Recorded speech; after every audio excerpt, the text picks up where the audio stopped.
नमस्ते। मंच पर तशरीफ़ फरमा मोहतरमा कृष्णा पटेल साहिबा जो कौमी सदर हैं अपना दल की, शहनशीन पर तशरीफ़ फरमा हमारी बहन मोहतरमा पल्लवी पटेल साहिबा जो रुकन असम्बली भी हैं, विधायक भी हैं, और मिर्ज़ापुर के पीडीएम के कैंडिडेट उम्मीदवार जनाब दौलत सिंह पटेल साहब, जिनका इंतखाबी निशान सिंबल लिफाफा है।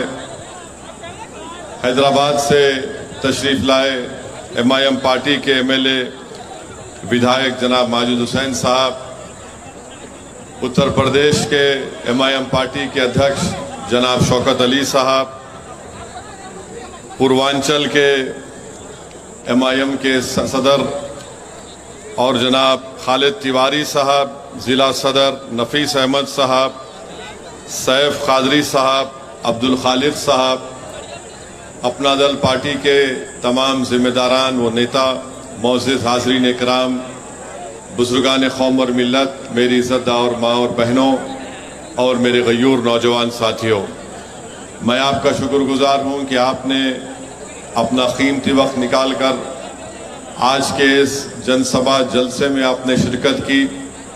मैं आपका शुक्रगुजार इसलिए भी हूँ कि इतनी गर्मी के बावजूद भी इतनी बड़ी तादाद में आप यहाँ पर आए। आपका बहुत बहुत शुक्रिया। और यकीनन आप तमाम की यहाँ पर आमद से, यहाँ पर आपकी मौजूदगी से ना सिर्फ हमारे हौसले बुलंद होते हैं, बल्कि इतनी बड़ी तादाद में यहाँ पर आपका जमा होना पीडीएम के तमाम मुखालिफिन को एक पैगाम मिलता है कि इंशाअल्लाह ताला आपके बार इस पार्लियामेंट के चुनाव में उत्तर प्रदेश में, ख़ास तौर से पूर्वांचल में एक नया सियासी इनकलाब का आगाज़ होने जा रहा है। और मुझे यकीन है कि हम इंशाअल्लाह ताला पीडीएम एक नई तारीख को रकम करेगा। और पीडीएम इसलिए बनाया गया कि उसमें उसके ज़रिए से पिछड़ा दलित और मुसलमानों को उनसे सामाजिक न्याय हो, उनसे इंसाफ हो, उनसे उनको उनका हक मिले। और तमाम बहुत से सियासी नेता हिस्सेदारी की बात करते हैं मगर हिस्सा नहीं देते हैं। चुनाव के वक्त तो सब बात करते हैं मगर चुनाव में वोट लेने के बाद वो सिर्फ अपने ही ख़ास परिवार के लोगों को आगे बढ़ाते हैं। पीडीएम इस बात को आपके सामने साफ तौर पर रखना चाहता है कि अगर आप पहली तारीख के दिन यहाँ से पीडीएम के उम्मीदवार दौलत सिंह पटेल साहब को अपना कीमती वोट देंगे तो हम आपसे वादा करते हैं कि पिछला दलित और मुसलमानों को ना सिर्फ उनसे इंसाफ होगा बल्कि उनके लिए तरक्की की राहें बनाई जाएंगी। उनको वो मुकाम दिया जाएगा जो किसी सियासी पार्टी ने, चाहे बीजेपी हो या समाजवादी कांग्रेस हो। हमारी कोशिश यही है कि पीडीएम के ज़रिए आप तमाम को आपका हक मिले। मेरी आप तमाम से दरख्वास्त है कि आप पीडीएम की कामयाबी के लिए दुआ भी करिए और अपने वोट का इस्तेमाल भी करिए। ये पीडीएम सिर्फ पार्लियामेंट के चुनाव के लिए नहीं बनाया गया बल्कि इंशाअल्लाह ताला आप देखेंगे कि मैं, हमारी पार्टी और पार्टी के तमाम मजलिस के जिम्मेदारान हमारी बहन पल्लवी पटेल साहब के साहिबा के साथ रहेंगे और माताजी के हाथ को मजबूत करते रहेंगे। और मरहूम सोनेलाल पटेल साहब जो आज इस दुनिया में नहीं है, उनके ख्वाबों को अगर कोई पूरा कर रहा है तो मेरी बहन पल्लवी पटेल उन ख्वाबों को पूरा करने की कोशिश कर रही है। आप इस बात को मैं आपको ये बात ज़रूरी समझता हूँ कि अगर पल्लवी पटेल को सत्ता की ज़रूरत होती तो पल्लवी पटेल बीजेपी से जाकर सौदा कर लेती। पल्लवी पटेल को सत्ता से मोहब्बत नहीं है, इसीलिए उन्होंने नरेंद्र मोदी से दूरी अख्तियार की। पल्लवी पटेल को अगर सीट की जरूरत होती तो समाजवादी पार्टी में रहती, मगर पल्लवी पटेल के सामने अपने बाप के सोनेलाल पटेल के उन ख्वाबों को पूरा करने की जिम्मेदारी उन्होंने ली है अपने कंधों पर। तो मेरी आपसे गुजारिश है कि जिस शख्स ने अपनी जिंदगी में ना सिर्फ अपनी समाज के लिए बल्कि गरीब और मजलूमों के इंसाफ के लिए, मुसलमानों के लिए, दलित के लिए, जिसने पुलिस से कई मर्तबा अपने जिस्म पर लाठियां खाई, मसाइब और मुश्किलात का सामना किया, मेरे अजीज दोस्तों और बुजुर्गों, हमारी जिम्मेदारी है कि हम हमारी इस बहादुर बेटी की बहन का साथ दें और उन ख्वाबों को हम पूरा करें। और यकीन जानिए अगर वो ख्वाब पूरे होंगे, मुझे यकीन है कि वो ख्वाब पूरे होंगे, तो वो सिर्फ पल्लवी पटेल के इनफरादी ख्वाबों की ताबीर नहीं होगी, बल्कि वो तमाम के तमाम गरीब और मजलूमों के ख्वाबों को हम पूरा करने की कोशिश कर रहे हैं। दूसरी बात जो मैं आपके सामने अर्ज करना चाह रहा हूँ कि ये मिर्ज़ापुर की पार्लियामेंट कॉन्स्टिट्यूंसी है और आप देखते हैं कि यहाँ पर एक ज़माने में बेहतरीन कालीन बनता था, मगर आज हम देखते हैं कि देश के प्रधानमंत्री नरेंद्र मोदी आते हैं तो मिर्ज़ापुर में आकर कालीन की बात नहीं करते, मोदी आकर मिर्ज़ापुर में ब्रह्मोस मिसाइल की बात करते हैं। आखिर क्या वजह है? आखिर क्या वजह है कि नरेंद्र मोदी इस बात को भूल गए कि वो सरजमीन है जहां पर अल्लाह ने, ऊपर वाले ने, जमीन व आसमान को बनाने वाले ने यहाँ के नौजवानों के उंगलियों में फन दिया है, जो अपना पसीना बहाते हैं और बेहतरीन कालीन बना सकते हैं। तो मालूम हुआ कि मोदी और बीजेपी आरएसएस को नौजवान के पसीने की और उनकी मेहनत की जरूरत नहीं है, वो सिर्फ यही चाहती हैं कि नौजवानों के दिलों में, उनके जहनों में, उनकी सोच में, उनकी जिंदगियों में एक नफरत की जहर को घोल दिया जाए और वो सिर्फ मोदी की सभाओं में जाकर मोदी का नाम लेकर नारे लगाते रहें। पीडीएम आपसे वादा कर रही है कि इंशाअल्लाह ताला आप यहां से हमारे उम्मीदवार को कामयाब करिए, दौलत सिंह पटेल साहब को कालीन की इंडस्ट्री के लिए हमारी बहन पल्लवी पटेल साहब और हम मिलकर उसकी पूरी कोशिश करेंगे कि वो इंडस्ट्री और मजबूत हो सके। एक जमाने में यहाँ पर पीतल की इंडस्ट्री होती थी, मगर मोदी मिर्ज़ापुर को आकर वही पुरानी बात कि हम ब्रह्मोस मिसाइल बना रहे हैं। मोदी जी यहाँ पर पीतल की इंडस्ट्री के लिए आपने क्या किया? मगर मोदी के पास इसका कोई जवाब नहीं है। मोदी मिर्ज़ापुर को आकर कहती है कि हमने उत्तर प्रदेश में बड़ी रोड बनाए, एयरपोर्ट बनाए। मोदी जी मिर्ज़ापुर को आने के लिए यहाँ पर एक ही पुल है और वो भी पुल खराब हो जाता है। कभी मोदी जी आप गाड़ी में आइए मिर्ज़ापुर को, जैसा हम गाड़ी में आए थे, आप आसमान से आते हैं, जमीन पर 2-10 कदम रखते हैं और आप फिर आसमान में उड़कर चले जाते हैं। आपको गरीब की तकलीफ का कैसे अंदाजा होगा? यहाँ पर आप जानते हैं कि मिर्ज़ापुर में, चुनार में एक सीमेंट की फैक्ट्री थी, समाजवादियों ने अपने चेलों को चंद पैसों में बेच दिया, जिसकी वजह से हजारों लोग की नौकरी चले गई। मेरे भाई, आपके वोट को इस्तेमाल किया जा रहा है। यहाँ पर बाणसागर का डैम है, मगर किसान को उससे फायदा नहीं है। यहाँ पर जितनी ज़िराअत होती है, किसान जो ज़िराअत करता है वो सिर्फ बारिश के पानी की वजह से उसकी ज़िराअत होती है या खेती कर सकता है। क्यों नहीं सिंचाई के लिए पानी का इंतजाम यहाँ पर किया गया? यहाँ पर तो बीजेपी के सांसद हैं, मंत्री हैं और उनके हस्बैंड भी मंत्री हैं, बाबा है यहाँ पर मुख्यमंत्री, और मोदी जो है प्रधानमंत्री है। अब आप बताइए 10 साल में क्या हुआ यहाँ पर मिर्ज़ापुर में? मेरे अजीज दोस्तों और बुजुर्गों, मैं आपको ये भी बताना चाहता हूँ कि आजकल हमारे देश के प्रधानमंत्री ये कह रहे हैं कि वो अपनी माँ की पेट से पैदा नहीं हुए। ये कहा है उन्होंने, ये कहा है उन्होंने कहा ये हम कोई भड़काऊ भाषण नहीं दे रहे हैं। अगर मीडिया में कोई लोग मोदी जी को चाहने वाले हैं तो दिल पर मत लीजिए, गुर्दे पर लीजिए। मोदी जी ने ये बात कही है मोदी जी ने बात कही और मोदी जी ने यहां तक कह दिया कि ऊपर वाले ने उनको एक खास मकसद के तहत यहां पर भिजाया है।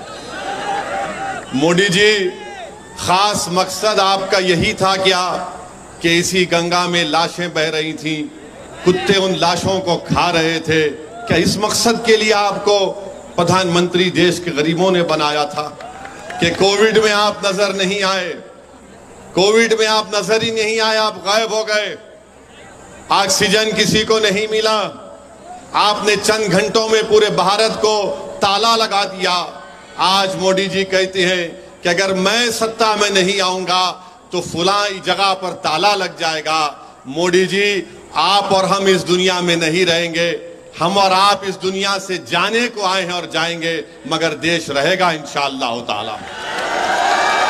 आज भारत के प्रधानमंत्री ये समझते हैं कि मैं देश से बड़ा हूं, इसीलिए क्या क्या बोले जा रहे हैं।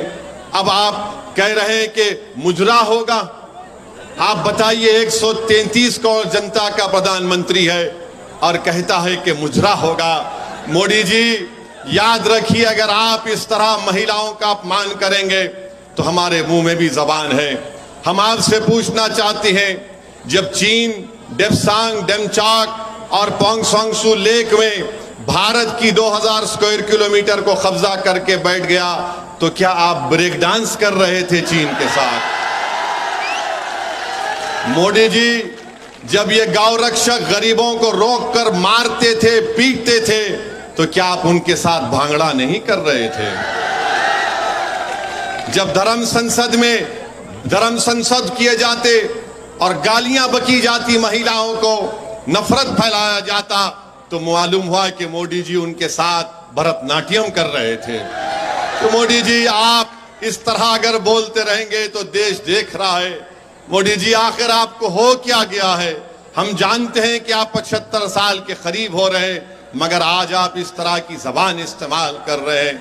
आज देश का प्रधानमंत्री आकर मिर्जापुर में कहता है कि आरक्षण छीनकर मुसलमानों को दे दिया जाएगा। देश के प्रधानमंत्री को शायद नहीं मालूम, हम उनको याद दिलाना चाहते हैं कि पूरे देश में, उत्तर प्रदेश में, देश के विभिन्न प्रदेशों में मुसलमानों को आरक्षण मिलता है, अंसारियों को मिलता है, कासगार को मिलता है, कसाब को मिलता है, कुरैशी को मिलता है, चाक को मिलता है, तेली मालिक को, दर्जी को मिलता है, इदरीसी को मिलता है, फकीर को मिलता है, सलमानी को मिलता है, सैफी को मिलता है, हज्जाम को मिलता है, सक्का को मिलता है, अब्बासी को मिलता है, शेख सरवरी को मिलता है, मोची को मिलता है, मोइन को मिलता है, मंसूरी को मिलता है, मुस्लिम कायस को मिलता है।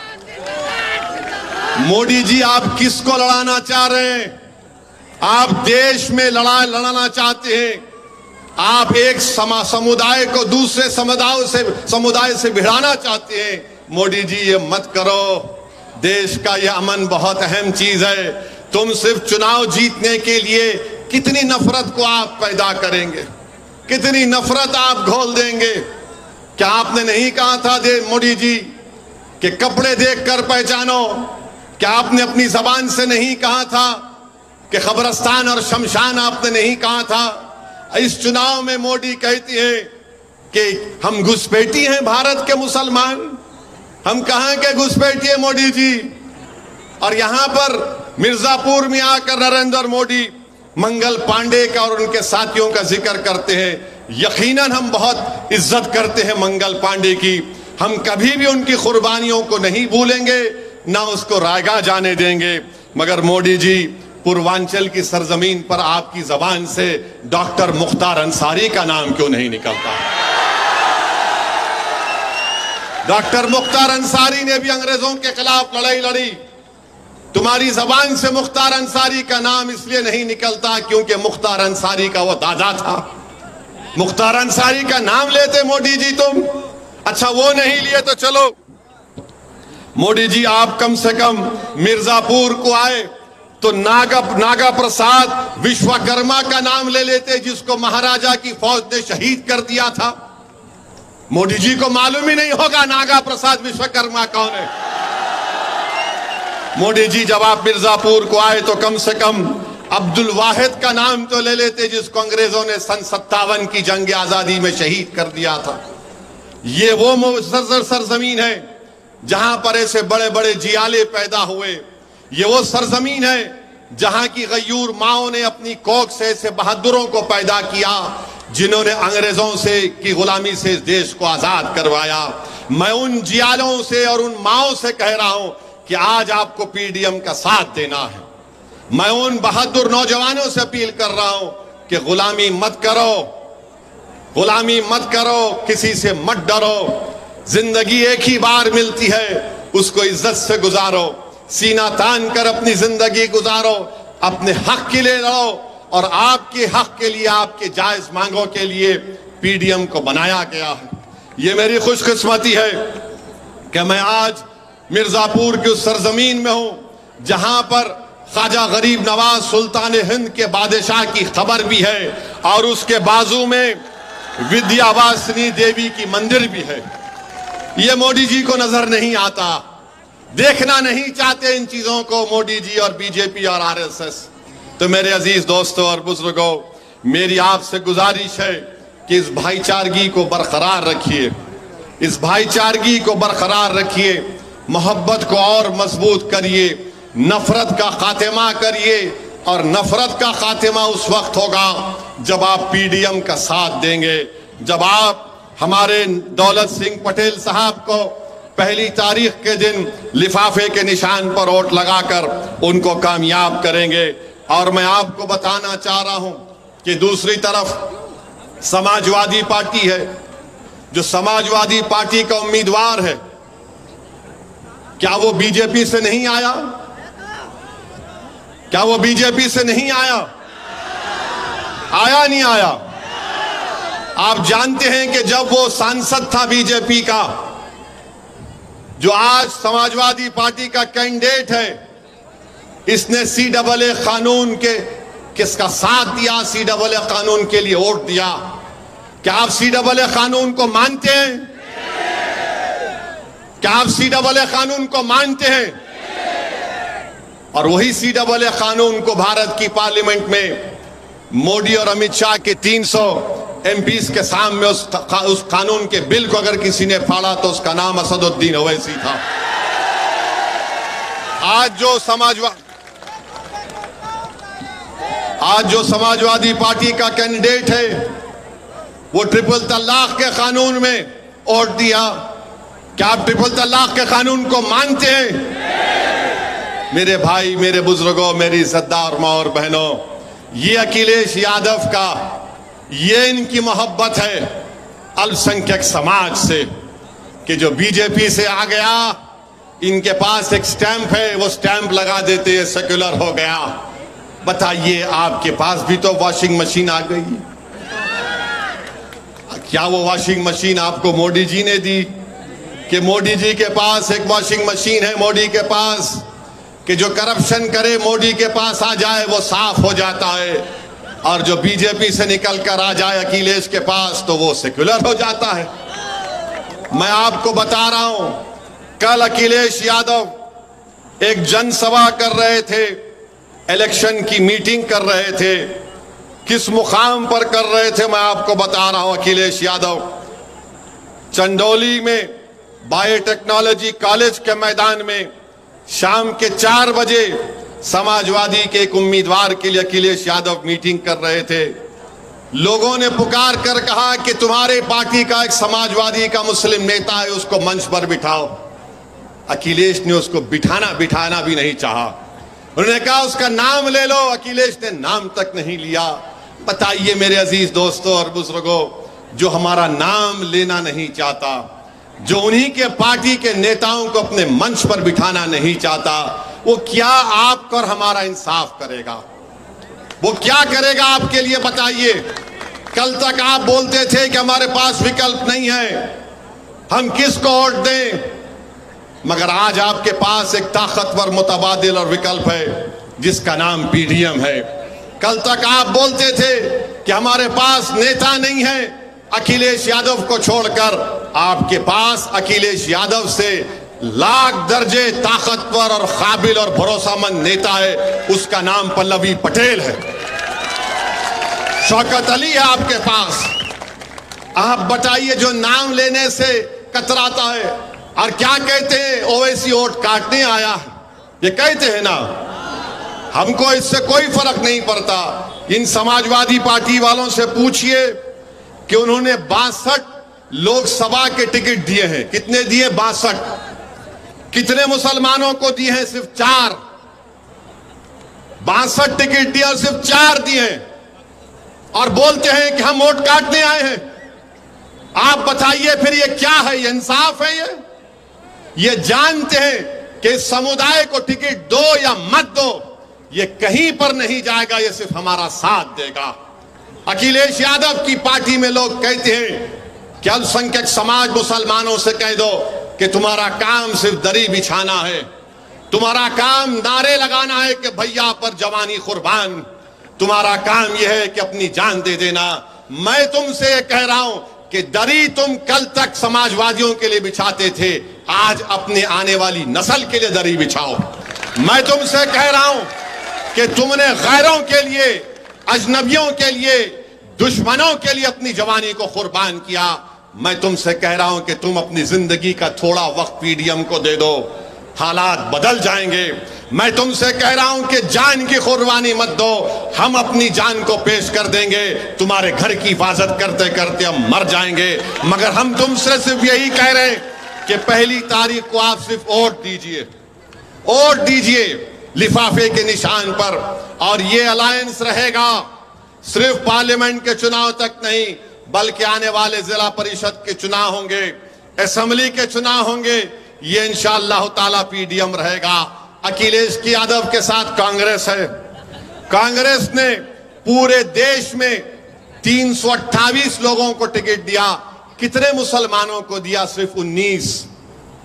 सिर्फ 19 मुसलमानों को टिकट देती है कांग्रेस। बताओ मेरे अजीज दोस्तों और बुजुर्गों। और बीजेपी मोदी 441 टिकट देते हैं। कितने मुसलमान को देते हैं? 1 को देते हैं। इससे क्या पता चलता है मालूम आपको? मुझे बोलने दीजिए, आप नाराज मत होइए मेरी इस बात पर, मैं जो कहने वाला हूं। अगर आपको तकलीफ होती है, अगर आपको तकलीफ होती है तो समझना कि एक दीवाना अपनी बकवास करके चला गया, मगर ये इसकी जिम्मेदारी आप पर आती है, क्योंकि आपने सिर्फ वोट डालने का काम किया, आपने वोट लेने का काम नहीं किया। जिस दिन आप वोट लेने का काम करेंगे, अखिलेश यादव आपके घर की चौखट पर आकर सजदा करेगा आपके सामने। जिस दिन आप वोट लेने का काम करेंगे, राहुल गांधी दौड़कर खड़ा करके बोलेगा, ए भैया सेल्फी ले ले दाढ़ी वाले के साथ। आज कोई नहीं पूछता तुमको, तुम्हारे वोट की कीमत नहीं है, तुम्हारे वजूद की कोई अहमियत नहीं है। आपको अपने वजूद की अहमियत को अगर दिखाना है, अपनी वोट की कीमत को बढ़ाना है, तो पीडीएम का साथ दो। ये समाजवादी और कांग्रेस के लोग बोलेंगे कि 1 तारीख को अगर आप दौलत सिंह पटेल को लिफाफे के निशान पर वोट देंगे, सुनिए, वो कहेंगे कि तुम खड्डे में अपने वोट को डाल रहे हो, तुम अपने वोट को खड्डे में डाल रहे हो। उसका क्या जवाब देंगे आप? उसका क्या जवाब देंगे? आप बोलेंगे हाँ ये खड्डा जरूर है, मगर जब मट्टी भरेंगे तो खड्डा खत्म होगा, रोड बनेगी उसके ऊपर। ये बोलेंगे हमारे और पल्लवी पटेल के आज यहां से जाने के बाद, कल से ये हजरत इबलीस के एजेंट आपके कानों में आकर खुसखुस करेंगे। ये सब जज्बाती तकरीर करती है पल्लवी पटेल ओवैसी। ये नई भाई भाई इनकी जोड़ी बनी है। इनकी भाषण को सुनकर तुम लोग जज्बाती ना हो जाना। मेरे अजीज दोस्तों और बुजुर्गों, आपको ये बोलेंगे, मगर याद रखो, जब आपकी वोट की अहमियत बढ़ेगी, आपके वजूद की कीमत बढ़ेगी। और मोदी कह रहे हैं कि मैं यूनिफॉर्म सिविल कोड को लाऊंगा, यकसा सिविल कोड को लाऊंगा। अगर कल भारत की पार्लियामेंट में यकसा सिविल कोड का कानून आएगा, तो क्या यहां पर जो बीजेपी की ताईदी एमपी साहिब आए, क्या वो उस कानून की मुखालिफत करेगी? या फिर हमारा दौलत सिंह पटेल उस कानून को फाड़ के रख देगा। क्या अखिलेश यादव का कोई सांसद उस बिल को फाड़ेगा? वो बोलेंगे अरे यूनिफॉर्म सिविल कोड है, क्या होता है, यादवों को कुछ असर नहीं पड़ता इससे, और फिर बोलेंगे MY। कब तक चलेगा मेरे दोस्तों, मेरे बुजुर्गों? हम आपसे अपील करने आए हैं कि अपने वोट को अमानत समझिए और अमानत का सही इस्तेमाल करिए। डरने और घबराने की जरूरत नहीं है। इंशाअल्लाह ताला जो लोग जुल्म कर रहे हैं इनके जुल्म का खात्मा होगा, याद रखिए आप। जो लोग जुल्म कर रहे हैं इनके जुल्म का खात्मा होगा। जो लोग घरों को बुलडोजर से तोड़ रहे इंशाअल्लाह उनका घर भी एक दिन वीरान होगा। जो लोग गरीब नौजवानों को रोजगार नहीं दे रहे इंशाअल्लाह ताला करीब में भारत का नौजवान उनको हमेशा के लिए सियासी तौर पर बेरोजगार बना देगा। जो लोग ये समझते हैं मोदी जी कि मैं 80 करोड़ जनता को राशन देता हूं, और मोदी जी अपने एक भाषण में बोले कि अगर मैं आपको राशन देता हूं, मुझे आप वोट देंगे तो पुण्य पाएंगे। भारत का प्रधानमंत्री है, देश के प्रधानमंत्री, ये आप कहां क्या कह रहे? ये दान दक्षिणा खैरात तो गरीब आपको दे रहा है वोट डालकर। तुमको वोट डालकर ये दान दक्षिणा खैरात तुमको दे रहा है, तुम नहीं दे रहे हो भारत के गरीबों को। भूल गए मोदी के तुम खुद कहते थे कि तुम चाय बेचते थे, मगर तुम गरीबों की गुर्बत का मजाक उड़ा रहे हो। आप गरीबों के गुर्बत का मजाक उड़ा रहे हैं। तो मेरे अजीज दोस्तों और बुजुर्गों, पहली तारीख के दिन हम आपसे अपील कर रहे हैं कि लिफाफे के निशान पर बेखौफ होकर आप बटन दबाइए और अपनी पार्टी को, अपनी PDM को मजबूत करिए। हम पहली मर्तबा नहीं, मैं दूसरी मर्तबा मिर्जापुर को आया हूं, और इंशाअल्लाह ताला अल्लाह ने जिंदा रखा, जिंदगी ने वफा की तो बार बार आऊंगा और आपके दरमियान में अपनी इस बातों को रखता रहूंगा। मगर आपका शुक्रिया कि आप यहां पर आए, और इस उम्मीद पर जा रहा हूं कि लिफाफे के निशान पर आप बटन दबाकर PDM को कामयाब करेंगे। बहुत बहुत शुक्रिया। अस्सलाम वालेकुम।